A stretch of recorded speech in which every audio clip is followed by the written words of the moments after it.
Hello viewers, আসসালামু আলাইকুম। আপনাদের মাঝে নতুন একটা ভিডিও নিয়ে আসলাম। তো আমার এই ভিডিওটি আর আগে আমি আর কিছু ভিডিও ছাড়ছিলাম, তো ভিডিওর উপরে কেউ কমেন্ট করছিল যে ভিডিওতে আমের এই মসফেটের উপরে এই যে ৩ টে মসফেট আছে, এই মসফেটের গেটটা কীভাবে কাজ করে এবং কীভাবে ওপেন হয় এটা বিষয়ে বলছিল। তো আর একজন বলছিল যে LM358 নিয়ে একটু ভিডিও দিয়েন, যেহেতু আমি এই LM358 আগে এরপর বলছিল ডাটা শিটটা সিস্টেম আইসি ডাটা শিটটা দেওয়ার জন্য বলছিল অনেকে। তো আমি এর আগেও যে ভিডিও করছি এই ভিডিওতে আপনার 324-এর একটা ভিডিও দিছিলাম, আর এখন আমি চাই ছোট্টর মধ্যে একটা ভিডিও করবো LM358 দিয়ে, কেন সব ভিডিওতে সব কথা বলতে গেলে ভিডিও অনেক বড় হয়ে যায়। তো তাই আমি এই LM358 নিয়ে একটু আমি আগে থাকতে লিখে রাখছিলাম। তো চলুন দেখি এই LM358 মানে 8 পিনের যে আইসিটা এই 8 পিনের মধ্যে আমি এই 324 নিয়ে ভিডিও করছিলাম। এখন আমের এই LM358 নিয়ে একটু ভিডিও করব। তার 324 এটা 4 মসফেটের আইসি, আর এটা 2 মসফেটের আইসি। মসফেটের দিয়ে গঠিত, কিন্তু মসফেটটা একটু কিছুটা আইসির গঠনের মতো কাজ করে। তো আপনারা দেখতেছেন এখানে 8 পিনের পিন আছে। এই 8 পিনে এটা কাজ করতে হলে অবশ্যই নেগেটিভ পজিটিভ আগে প্রবেশ করাইতে হবে। তো এটা 5 ভোল্ট দিয়ে কাজ করাইছে। দেখেন বিএসআই 4 নাম্বার এবং এটা হলো মিডল পয়েন্ট।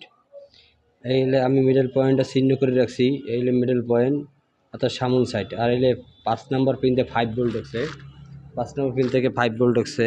এই 5 ভোল্ট অবশ্যই ঢোকা লাগবে, এবং 4 নম্বর পিন দিয়ে গ্রাউন্ড ঢুকছে।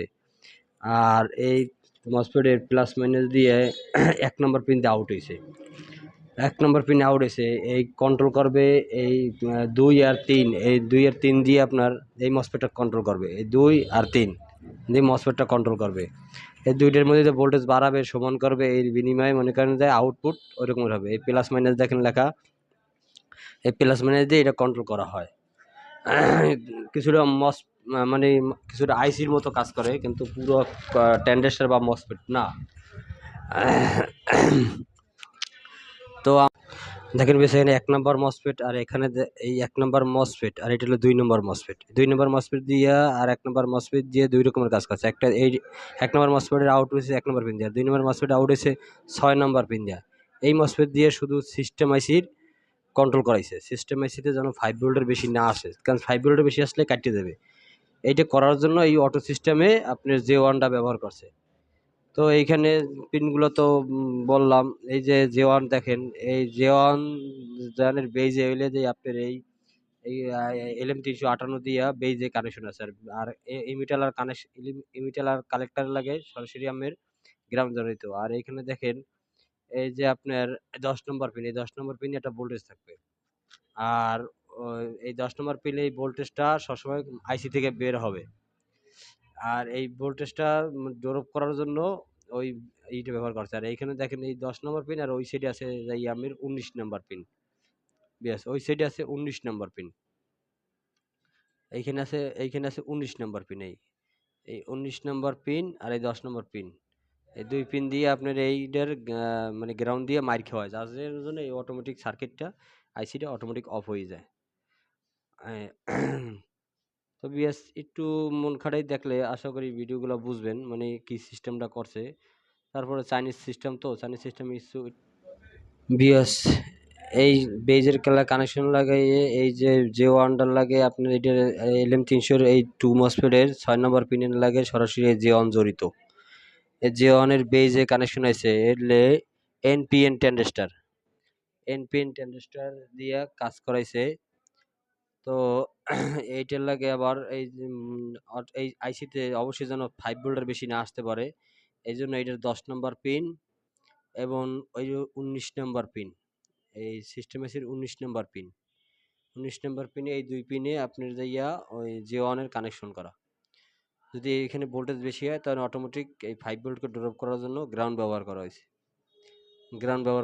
আর এটা স্পষ্ট বোঝার জন্য একটু ভালোভাবে দেখলেই বুঝবেন ভিউয়ার্স।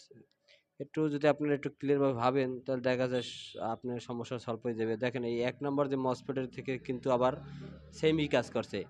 এটার লাগে এই ইমিটার আর কালেকশনের লাগে নেগেটিভ ধরানো, এবং ১ নাম্বার পিন যে আউটপুট হইছে, ১ নম্বর পিনের আউটপুট সরাসরি এই ট্রানজিস্টরের বেজে কানেকশন হইছে।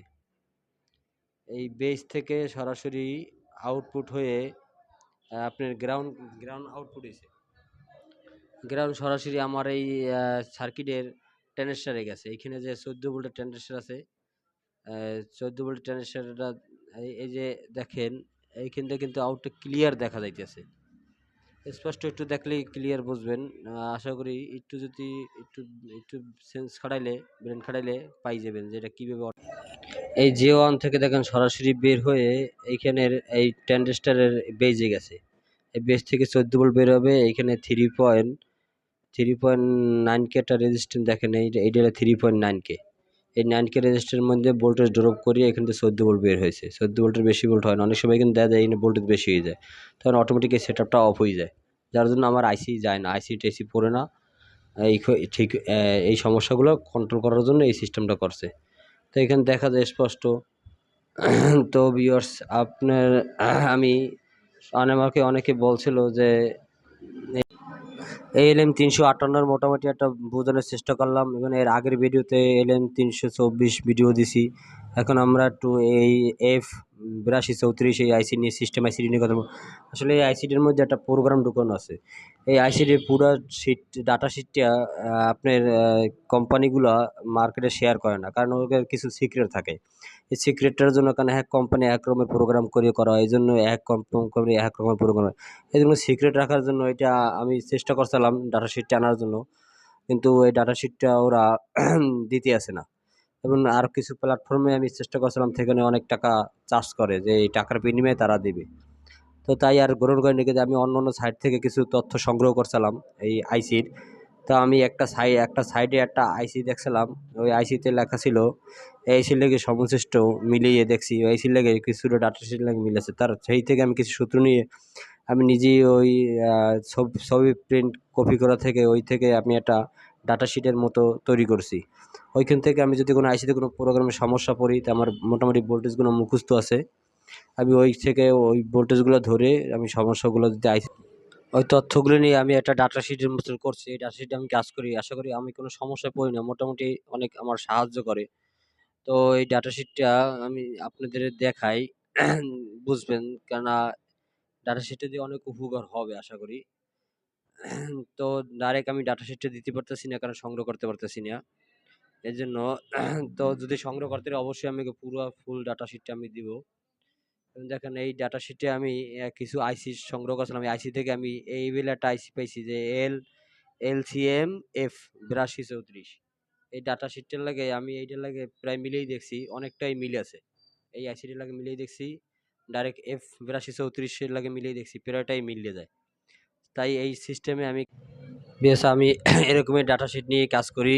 আমার কোনো সমস্যা হয় না।